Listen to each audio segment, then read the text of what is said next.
We're going to start out with the why and where and when of racetrack aeration. Then we're going to talk more about turfgrass aeration. We're going to get lessons in practice and tractor selection. Then we'll have a brief break.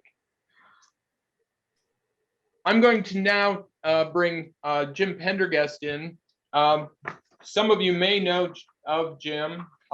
He came into the racing industry and has spent nearly all of his professional career in horse racing.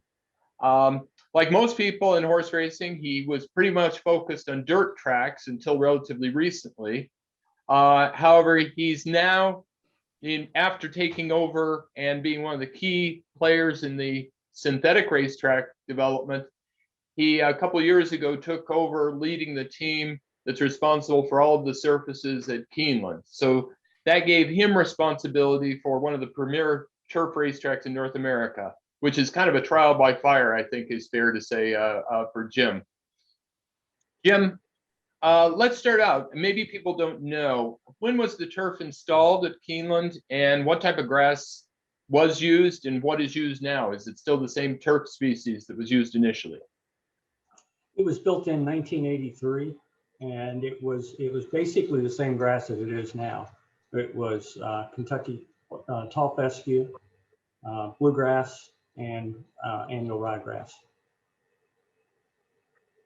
So there's been a lot that's happened in the last decade with turf racing. It used to represent a really pretty much a niche. Obviously, before 1983, it wasn't even a niche. They were just racing on dirt. In the past decade, it's gone from about 10% of total racing starts to almost 20% of starts.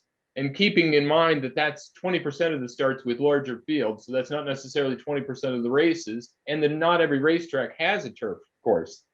So how does this match your experience? How has the increased demand for turf racing changed the way the surface is maintained at Keeneland? Well, it's a lot more focused than it used to be. We actually probably spend more time on the turf now than we do on the dirt. And I don't think it was that way before. When I look back at the numbers from when before I started working with it, I think our turf starts have doubled in the last 5 years.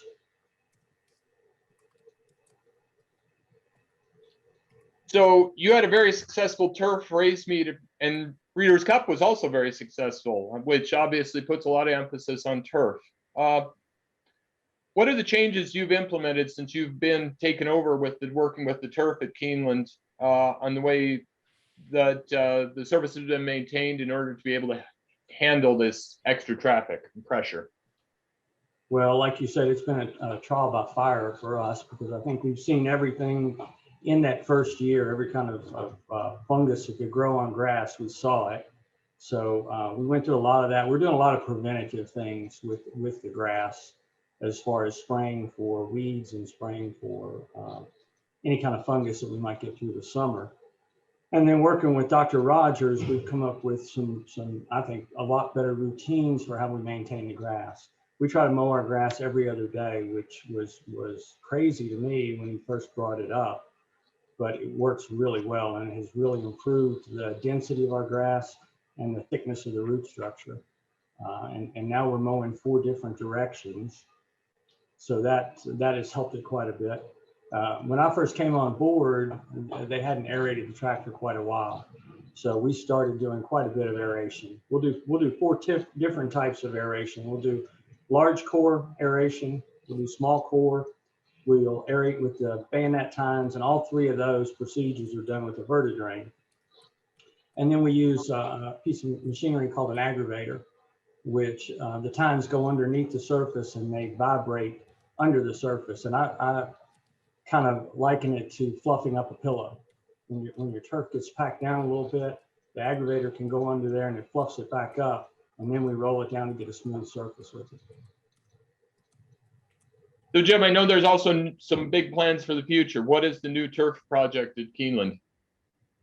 We're working right now on taking the crown out. This track has a crown on each turn, and so that limits our ability to run more paths. And so what we're starting this summer is a project where we're going to do a sand cap renovation, and we're going to take out the crown, by adding sand to the outside so that we get the proper slope for those turns. After we do that, which it's going to be about a 2-year process, we plan on having it ready for Breeders' Cup 22, but that will give us an extra racing lane. We'll be able to have a 30-foot racing lane. So we anticipate right now that by the time we get to the fall meet of 22, we'll have a 10-foot, a 20-foot, 30-foot, along with our zero path. So we'll have 4 different racing lanes.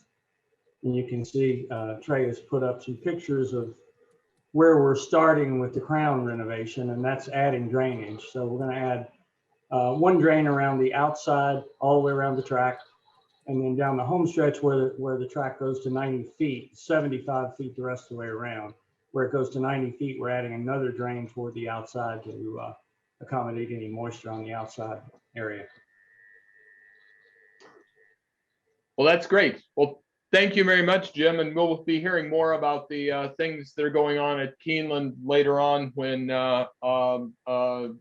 Rogers and Mr. Pendergast talk some more. Mick, we have a question about whether racetracks are changing to turf for safety reasons or for other reasons.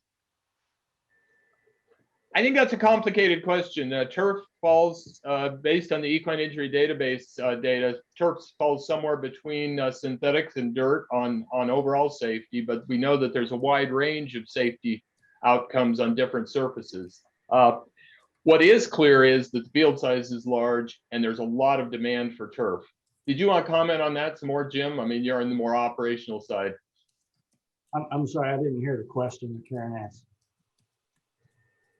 Asking if it was safety related on the movement to turf. No, not at all. What we're doing is just strictly to give us another path, and it'll give us an opportunity to run more races. Right now, we're a little bit limited and we don't have as many racing paths as we'd like to have. So we get more wear and tear. And if we can add that 30-foot lane, it just gives us a chance to run more turf races, which obviously is what everybody wants.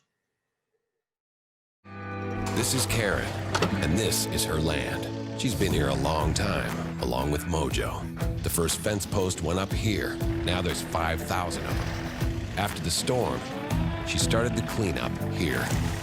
And when she needs some peace and quiet, she always finds it right here. This is more than just land, it's home. Karen runs with us on a John Deere 3E Series tractor, because who says a day's work has to take all day? Nothing runs like a Deere. Search John Deere 3E Series for more.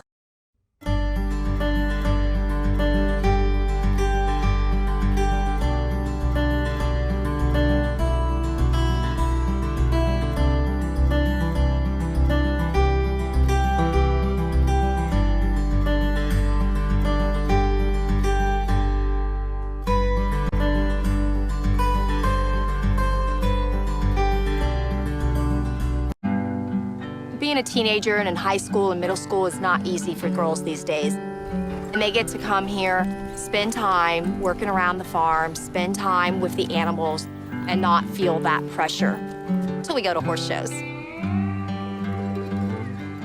The first time I saw this land, I was about 12 years old. I came here with an old mentor. I fell in love with it as a little girl, and I said I was gonna own it one day.